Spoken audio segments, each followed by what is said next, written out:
My name is Tashi Yauri, and I am from Trujillo, Peru. It was after another breakup with another cis hetero man. I personally think that it was a big rebound, but I think I took it a lot more seriously than a rebound and a lot more to heart because I decided to rebound with someone who was my friend. And I realized that we had been hanging out again a lot. And I was like, hey, like, I think it's time to name that, like, this is where we're at. He was asking me to go somewhere and, like, stay overnight. Like, to me, those were girlfriend things. And I was like, we need to talk about what this is as we move forward. I said, where is this going for you? Because this is how it's feeling. This is how I'm feeling. I continue to look for a relationship. And he said, honestly, I'm still in the same place. And I just looked at him and I was like, I'm not mad. I'm really disappointed again, but also that's on me. And I walked out. My sister and I at the time still shared a room. So, she was already sleeping because I'd come home kind of late. And I just turned off the light and laid in bed. And I kind of lost it there. It wasn't just this guy, it was a lot of different guys. And at the same time, even when I was in a relationship that I thought was forever, I didn't really feel fulfilled. And that little question that was always in the back of my head, like always would come up when I had these feelings like, well, maybe you're queer. And I would always push it back like, no, we can't be all the things because that's overwhelming. Like, we can't be undocumented and queer. We can't be Catholic. We can't, like, I understood that I would have to let go of so much of what felt safe. And I think for me, being undocumented, nothing ever felt safe. And so it was really hard to let go of the few things that did feel safe. And so I was laying in my bed, just kind of looking up, and like after having sobbed, right, I had to get all of that out. It came to like a calm space where I was like, I had finished crying.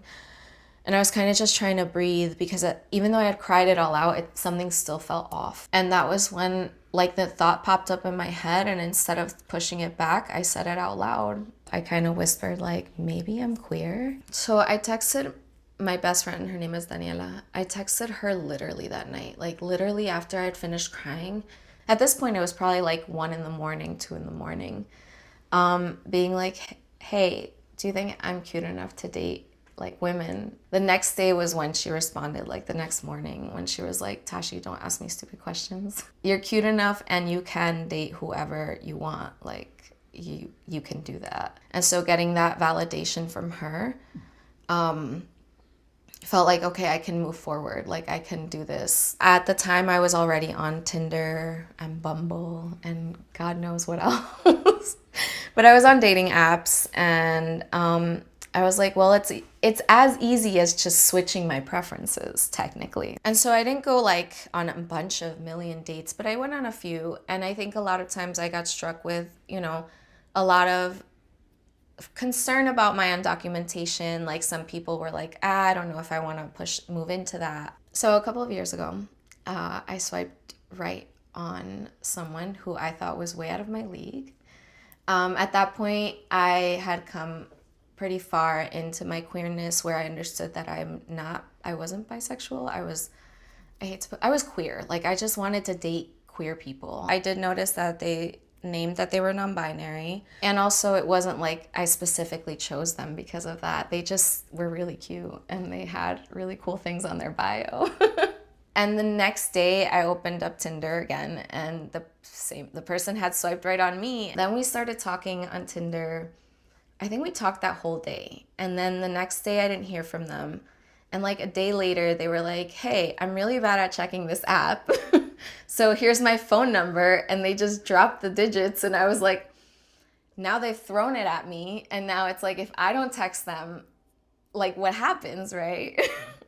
So I did text them. I think our second date, we came back to their house, and like they put on a documentary about food, but it happened to include this woman who was undocumented. And I'm just sobbing horribly, like ugly cry in this person's room about being undocumented. And they just held me. They asked, like, can I hold you? And I said yes. And they just held me, and it didn't scare them. and they didn't try and save me. They just were there in that moment. And I started to realize that that was the thing with this person, like constantly. Like they took all of me. They didn't allow me to apologize for parts of me that I was so used to apologizing for. I never felt like anything scared them off about who I was. And I always felt like people were always scared of me. And this was the first person who just took me fully, wholly as I am. And at the end of the day, I think that's queerness, but it's not. It's about finding that person for yourself. And that's what I realized when I found this person, was like, this is a person who accepts me as I am. So now, fast forward 2 years after, a little over 2 years, 2.5 maybe, after that Tinder swipe, I am living with my current partner. We are engaged. We are slowly but surely planning a wedding. We just are trying to find what makes us happy while also having to navigate the outside world and considering what our future can look like, right? We both have